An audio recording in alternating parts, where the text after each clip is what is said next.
Bom dia, galera do 7º ano de casa. Bom dia, bom dia, bom dia. Que Deus abençoe cada um de vocês. Olhem só, hoje, mais uma vez, a professora Rosângela precisou se ausentar, né? Com o presencial, eu já havia conversado. Creio que com essa turma do online, né? Eu não vi vocês nos dias que vocês foram. Quem teve aula comigo, acho que era outra turma. Eu os avisei, não sei se eles avisaram vocês, mas nós vamos transferir o jogo da roleta para a próxima sexta. E se Deus quiser, na próxima sexta sai, viu, gente? A correção da unidade 3 eu farei também com vocês presencialmente, porque na verdade eu não gostaria de fazer a correção hoje porque vai cair no jogo da roleta, né? Aí ia facilitar muito para vocês. Aí por isso que eu não vou corrigir a unidade 3 hoje, tá? Mas a gente corrige na próxima aula, se Deus quiser. E aí nós vamos entrar na unidade 4, Artes Integradas, o Divino na Arte. Primeiro vamos entender o que são artes integradas. Por exemplo, o teatro. Vamos dar o exemplo do teatro. O teatro, ele não utiliza só uma vertente da arte, mas várias artes. Por exemplo, temos as artes visuais na confecção dos figurinos, do cenário. Temos o teatro, propriamente na atuação do interpretar. Nós temos música, nós temos dança. Então, temos várias expressões artísticas em um mesmo segmento. Isso nós chamamos de artes integradas, tá? Artes integradas, o divino na arte. Vamos lá. Representação do divino em diversas culturas. Bom, em religião a gente já vê isso muito claro, né? Cada cultura vê o divino de uma forma, né? Durante a história da humanidade, a representação do sagrado sempre esteve presente nas diversas culturas, desde os primórdios até a contemporaneidade. A seguir serão apresentadas breves visões de alguns povos sobre o divino e suas formas de representação, certo? E aí, vamos ler aqui o divino no Antigo Egito e na Mesopotâmia. Na história do Egito Antigo, que teve início em aproximadamente 4.000 anos antes de Cristo, a maior parte da população era politeísta, ou seja, acreditavam em vários deuses, né? Com características e papéis variados. Os deuses egípcios se apresentavam sob diferentes formas, que vão desde as totalmente humanas até aquelas inteiramente animais, havendo ainda as diversas combinações nesse entremeio, como a dos deuses em corpo de homem, a cabeça de animal, ou aquelas em que um animal inteiro é representado no lugar da cabeça, mas o corpo é humano. Então, os deuses egípcios, eles tinham características, eles misturavam, né? Parte animal, parte humana, né? Eles tinham também alguns, digamos assim, algumas características humanas na questão de caráter e tal. Vamos agora colocar aqui na página 158. O interessante é frisar desse início, né, que os egípcios eram politeístas, acreditavam em vários deuses, né? Esses deuses, eles tinham várias características, papéis variados, né? Tinha ali o deus da colheita, do amor, né? Assim como a gente tem na mitologia grega também, né? Vamos aí na página 158, diz assim: na segunda maior civilização da antiguidade, a Mesopotâmia, cujo início se deu entre 3.500 a.C. e 3.000 a.C., a maior parte da população, constituída por povos como sumérios, babilônios, assírios e caldeus, também acreditava em diversos deuses e no antropomorfismo. Marquem isso aí, antropomorfismo, ou seja, deuses e deusas tinham comportamentos e pensamentos semelhantes aos humanos. Então, olha só, antropomorfismo, os deuses e as deusas tinham comportamentos semelhantes aos humanos. De maneira geral, a religião era monística, de forma que deuses e deusas agiam de modo benéfico ou maléfico. Entre esses deuses e deusas, com algumas modificações nos nomes conforme o período e o povo dominante, estavam Shamash, o deus Sol, Ishtar, a deusa do princípio feminino da natureza, Anu, deus do céu, Enlil, o senhor da chuva e do vento. Para homenagear deuses e deusas, esses povos criaram grandes monumentos, esculturas e outros objetos de arte. Um dos trabalhos que se destacam é o da escultura sagrada dos assírios, o Lamassu. Em alguns relatos, os lamassus são descritos como animais alados, touros e leões, com cabeças humanas. Mais tarde, degeneraram em poderosos demônios que podiam transformar em pedra qualquer pessoa que os olhasse. Em criaturas legendárias que guardavam a entrada dos templos e se apresentavam geralmente em pares. Além das civilizações egípcias e mesopotâmica, todos os povos representaram de sua maneira de ver o sagrado ao longo da história, utilizando-se da imitação da natureza ou de formas simbólicas. Essas representações fazem parte da vida dos seres humanos e estão presentes em todas as culturas ao redor do mundo. Vamos examinar algumas delas a seguir. Então, aqui dos egípcios, o que a gente pode ver? Os egípcios eram politeístas. Os deuses, né? Eles tinham características e pensamentos humanos, né? A fisionomia dele poderia misturar humano e animal, que nós chamamos aí de antropomorfismo. E tem aí, falando aí, né, de como esses deuses se comportavam ou para o bem ou para o mal, tá? Mas, mais uma vez, o livro reforça que cada cultura sempre teve e sempre terá o seu modo de representar o divino, né? Nós leremos agora o segundo tópico desse capítulo, que é o divino na cultura indígena brasileira, tá? E ele diz assim: o divino é encontrado em praticamente todas as manifestações culturais indígenas brasileiras. O divino é encontrado em praticamente todas as manifestações culturais indígenas brasileiras, integrado à sua vida cotidiana, porém, não na forma de imagens visuais, mas de sentimentos, emoções, intuições e sensações. Está nas músicas, danças e pinturas ritualísticas corporais. Porém, para entendermos esse universo, é preciso considerarmos o fato de que existem atualmente no Brasil 305 etnias, que falam 274 línguas indígenas, segundo os dados do Instituto Brasileiro de Geografia e Estatística, o IBGE. Havia muitas mais no passado.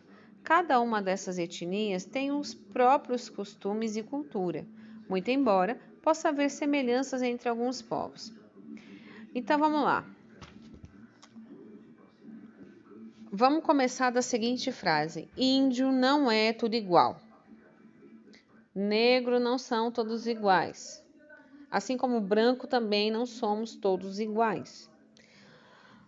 Como eu posso dizer que os índios são todos iguais se eu tenho mais de 305 tribos, etnias, e tenho mais de 274 línguas indígenas num país? Como eu posso dizer que todos os índios são iguais? E também não posso dizer que todos os índios são iguais, porque cada cultura, cada tribo tem o seu modo de enxergar a cultura, a fé, a divindade, né? Então, essa história de índio é tudo igual, não são, tá? Por isso, não é possível generalizar tanta diversidade e fazer afirmações que abranjam todos os povos sem corrermos o risco, né, de cometer alguns erros. No máximo, podemos dizer, de maneira geral, que os seres que os indígenas brasileiros veem como forças que estão além da realidade material são manifestações e elementos da natureza. Isso nós podemos dizer. E isso eu posso dizer, né? Eu posso dizer que as divindades que os índios cultuam têm uma ligação com a natureza, né? E com os fenômenos também da natureza, certo? Por exemplo, para cada fenômeno, chuva, relâmpago, o aurora, o amanhecer, o anoitecer, né? Existe um ser, por vezes mais de um, que é responsável por esse elemento. Tem o Deus Sol, o Deus da Lua, o céu, Tupã, enfim. Os nomes das divindades vão mudando, né, de acordo com cada tribo. Mas vocês podem perceber uma certa frequência nas tribos, né, de cultos, né, a fenômenos da natureza, o relâmpago, né, as águas, enfim. Muito antes da chegada dos colonizadores europeus, os mais de 1000 povos indígenas que viviam nessa parte do continente já tinham uma cultura religiosa rica, em estreita ligação com as forças da natureza. Vamos colocar aí na página 159, que na página 159 tem aí a atividade. Nós temos aí 3 imagens. Nós temos aí um pôr do sol, né? Nós podemos até dizer que poderia ser um entardecer ou um pôr do sol, né? Depende da sua ótica. Temos aqui relâmpagos, raios e temos aqui a floresta, certo? A floresta, um lago, tal. O que vocês vão fazer? Presta atenção. Vocês vão criar um personagem que represente cada cena dessa, certo? Um personagem, ele vai ter aí a característica de uma divindade, certo? E o que você vai pensar para essa divindade? Que atributos essa divindade teria? Qual seria essa vestimenta? Ele teria algum objeto especial? Tipo, Zeus tem o relâmpago, né? O raio. Como seria o seu jeito de caminhar e de olhar? Como ele se comportaria com os seres humanos? Tudo isso você vai criar um para cada imagem, tá? Respondendo esses critérios que estão aqui na página 159, certo? Só lembrando, gente, que não me façam um desenho formiga, tá? Vocês vão representar com desenhos, pode também, enfim. Contemplem, né? Entrem realmente aí na imagem para que vocês tenham recursos aí para fazer, tá certo? É aqui na página 59. Nós vamos entrar nela agora pela imagem, tá certo? E aí, depois que vocês fizerem, vamos continuar fazendo a leitura do texto aqui. Entre os Tupi-Guarani da época da colonização, por exemplo, havia a crença em algo superior ou fora do comum e incompreensível para eles. Essa crença, por exemplo, estava na força do trovão, que vinha acompanhado do relâmpago. Para eles, o criador desses relâmpagos e trovões era Tupã ou Tupana em algumas culturas, né? Era esse ser quem lhes dava mantimentos e ferramentas de trabalho. Quando os colonizadores chegaram às Américas, né? Eles não conseguiam entender a rica cultura indígena dos indígenas e quiseram interpretá-la ao seu modo, de acordo com aquilo que conheciam e que acreditavam. E aí, olha só, converter os indígenas a sua meio da catequese, como se houvesse apenas um modo possível e correto de ver o mundo. Com base nessa ideia de conversão, desconsiderando todas as particularidades dos povos indígenas e sua longa e complexa trajetória histórica, os colonizadores elaboraram outro Tupã para substituir o original, tentando impor a nova versão aos indígenas em seu projeto de catequese, procurando transformar Tupã, por exemplo, semelhante ao Deus da religião cristã. Atualmente, entre os guaranis do sul do Brasil e do Paraguai, Yandero quer dizer nosso pai, Yandé, nosso, Ru, pai.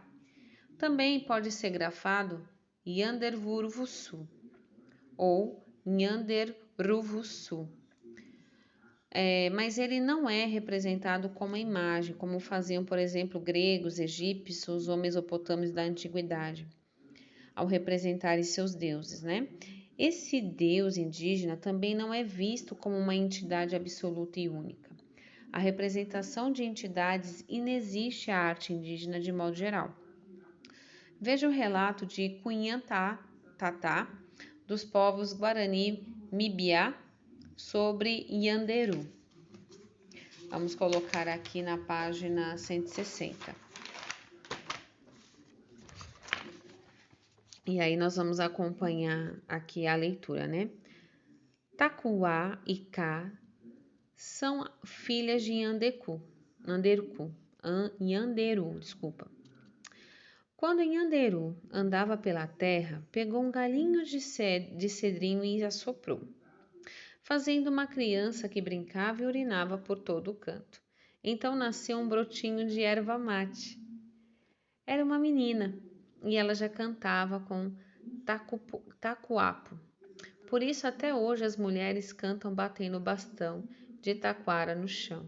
Tacuá e Cá foram embora com Yanderu. Quando o mundo pegou fogo, veio a água, acabou. Mas a gente tem até hoje erva mate para fazer chimarrão e taquara para tacuapu. E para trançar a palha para a peneira, balainho tipiti. Agora, em Equeri, os espíritos que moram com Yanderu estão falando para os pajés que a terra vai acabar outra vez. Antigamente já houve escuridão. Não amanhecia mais, assim mesmo veio a água.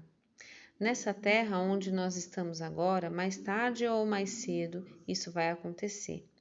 Se isso não acontecer, a gente não vai mais aguentar o calor aumentando. E vai vir chuva, e vai vir Iapó, Rapuá, Tataré, Viguá, barro com fogo do céu. Yanderu acha que o mundo está muito velho e quer limpar a terra. Depois vem a água e limpa tudo. Aí pode começar de novo. E aí diz assim, né? Você acha que o mundo está muito velho e ficando cada vez mais quente? Nós precisamos renová-lo ou esperar que ele se renove sozinho pelas forças da natureza? Por quê? Né? Aqui vai entrar numa reflexão ambiental e tudo mais, mas nem vou me aprofundar muito nessa questão com vocês. Eu vou querer que vocês foquem realmente na questão aqui da divindade, tá? E principalmente aqui no exercício da página 159. O que acontece, né? Comparar as divindades indígenas com a egípcia é totalmente diferente, né? Você vê as características da mitologia egípcia diferentíssima, né? São politeístas, são deuses extremamente diferentes, mistura a parte humana com a parte de animais, eles possuem pensamentos e sentimentos humanos. Já os indígenas e já as divindades indígenas têm um olhar diferente, voltado aí para a natureza, para as questões ambientais, né? Já são outra sintonia. Por isso mesmo, hoje nós vamos fazer um exercício somente pelo a imagem aqui da página 159, criar uma divindade para cada imagem da página 159, refletindo nas perguntas que está aqui no exercício e colocando as respostas também referente, tá? Então, capriche e me mandem foto. Bom final de semana e fiquem com Deus.